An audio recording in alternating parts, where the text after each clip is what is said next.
You ask Tiger to calculate. This deals with finding the midpoint between 2 points.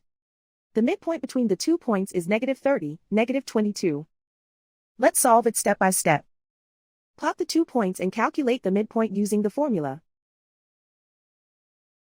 The coordinates of point 1 are x1 equals -2, y1 equals -30.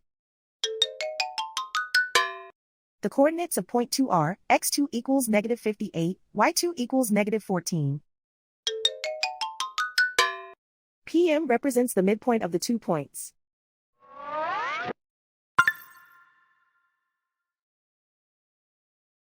Use the x values in the midpoint formula to find the midpoints x. x1 equals -2.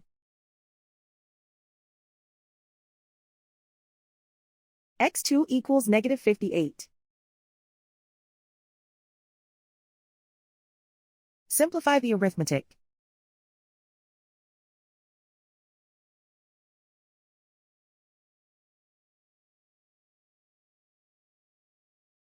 Use the y values in the midpoint formula to find the midpoints y.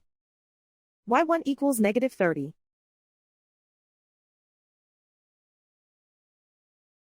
y2 equals -14.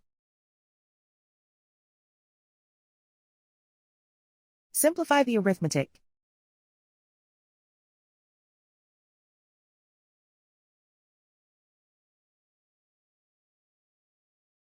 And so, the midpoint is -30, -22.